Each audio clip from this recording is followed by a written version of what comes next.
Welcome to our tutorial on how to receive other notifications by email on Facebook using your PC. With the latest update, Facebook has made it even easier to stay connected and informed about various activities on the platform. In this video, we'll guide you through the simple steps to enable email notifications for other important updates.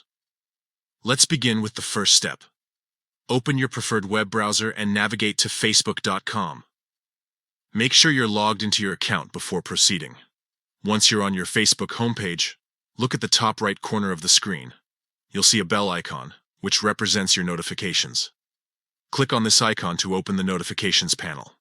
Next, in the Notifications panel, you'll notice 3 dots in the upper right corner. Click on these dots to reveal additional options. From the drop-down menu that appears, select Notification Settings. This will take you to a page where you can customize all your notification preferences. Now, scroll down the list of notification categories until you find Other Notifications. This section covers various updates that don't fit into the more specific categories. Click on Other Notifications to expand the options.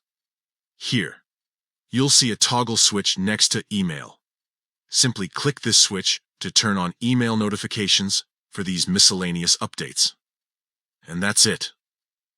You've successfully enabled email notifications for other Facebook activities. Now you'll receive emails about various platform updates, security alerts, and other important information that Facebook deems necessary to communicate. Remember, you can always return to this settings page to adjust your preferences if you find you're receiving too many or too few notifications. We hope this tutorial has been helpful in keeping you connected with all aspects of your Facebook experience. Don't forget to like and subscribe for more useful tips and tricks. Thanks for watching and have a great day.